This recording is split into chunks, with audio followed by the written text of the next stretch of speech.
जूनागढ़ से सरकारी स्वास्थ्य सेवाओं की एक प्रेरणादायक तस्वीर सामने आई है, जिसे इस वक्त हर कोई सराह रहा है।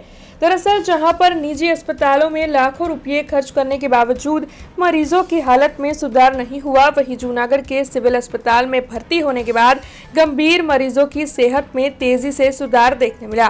ब्रेन स्ट्रोक और ब्रेन हेमरेज जैसे गंभीर रोगों से जूझ रहे मरीजों के परिजनों के लिए यह अस्पताल जो है वो आशीर्वाद रूप साबित हुई है। यहाँ तक कि मरीजों के लिए भी इस अस्पताल ने उन्हें नया जीवन दिया है।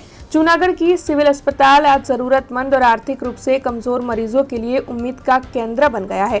अस्पताल में उपचार प्राप्त कर चुके मरीजों के परिजनों ने डॉक्टरों और स्वास्थ्य कर्मियों की संवेदनशीलता और समर्पण की खुलकर प्रशंसा भी की है। जूनागढ़ निवासी दीपमाला पाठक ने बताया है कि उनके पिता हर्षद भाई को ब्रेन स्ट्रोक आने के बाद निजी अस्पताल में करीबन 2 लाख रुपए खर्च कर भर्ती करवाया गया था, लेकिन उस दौरान उनकी स्थिति में कोई खास सुधार नहीं हुआ, जिसके बाद उन्हें जूनागढ़ सिविल अस्पताल में भर्ती कराया गया, जहां के डॉक्टरों की लगातार निगरानी और उपचार से उनकी तबीयत में काफी सुधार हुआ। तो वहीं वेरावल निवासी राहुल मकवाना ने बताया है कि उनके पिता को ब्रेन हेमरेज हुआ था।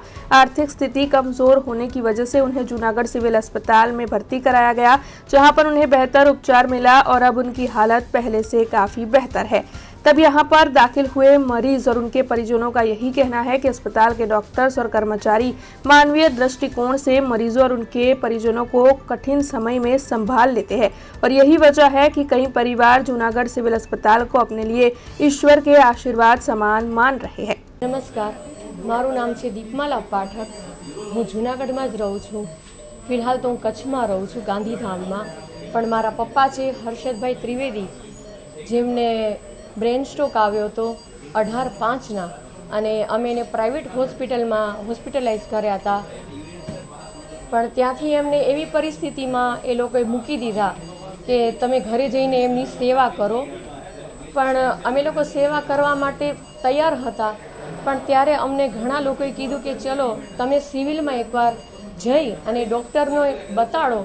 अने अमे लोको 18 के 19 तारीखे सिविल में आव्या। त्यारथी लई अने अमे लोको हजी सुधी आजे 11/6 तारीख छे, अमे लोको सिविल में छे। मारा पप्पा ने परिस्थिति में घणो अमने प्राइवेट होस्पिटल करता घणो सिविल होस्पिटल में अमने सहकार पण मळ्यो छे अने रिस्पोन्स मारा पप्पानो पण जे प्राइवेट होस्पिटल में अमने नहोतो मळ्यो ए अहींया एमणे आँखों खोली अमने जोता थई गया, अमने देखता वरतता थई गया, जे अमने प्राइवेट होस्पिटल में एवं कंई ज करता कंई ज नहोतुं मळ्युं। ए हूँ दिलथी थैंक्स कहूँ छूँ सरकारी होस्पिटलना जेटला स्टाफ मेम्बर छे, जे डॉक्टर्स छे, ए बधाने हूँ एमनो खूब खूब आभार मानु छूँ। अने हूँ जे पण लोको होय बीमारी प्रार्थना करीश कि कोईने एवी ना मळे, पण तमे क्यांय प्राइवेट में जई अने तमे तमारा पैसा जे मिडल क्लास फेमिली होय छे एमनी पासे एटला बधा रुपया नथी होता, ए एमना रुपया त्यां जईने बगाड़े छे। हूँ एवुं मानु छूं, केम के ए वस्तु फील करी चूकी छूं। 25,000 50,000 आटला वर्षों में मैं घणा बधा रुपया 1.5 થી 2 लाख सुधी में मैं रुपया वापर्या हशे, पण मने हवे घणो अफसोस थाय छे कि मैं ए पप्पाना माटे जो मैं रुपया नाख्या होत तो मने घणो बधो फेर पण पड़त अने मारा पप्पानी जे सिविल में जे रिकवरी आवी छे ए वेली आवी होत। एटले मारी सर्वे लोकोने जे फेमिली मेम्बर ज गणीने कहूँ छूँ कि विनती करूँ छूँ कि तमे क्यांय प्राइवेट होस्पिटल में न जता। जो सरकारे आपणा माटे आज सुविधा उपलब्ध करी छे तमे एनो लाभ ल्यो ने तमे तमारा व्यक्ति ने तमारा पोताना मेम्बर ने बचावो। जे सिविल में मळशे अने स्वच्छतानी वात करूँ तो एटलुं बधुं स्वच्छ राखे छे अहींया। हमसे जुड़े रहने के लिए हमारे YouTube चैनल को सब्सक्राइब करें और नई वीडियो की नोटिफिकेशन के लिए बेल आइकॉन को दबाएं।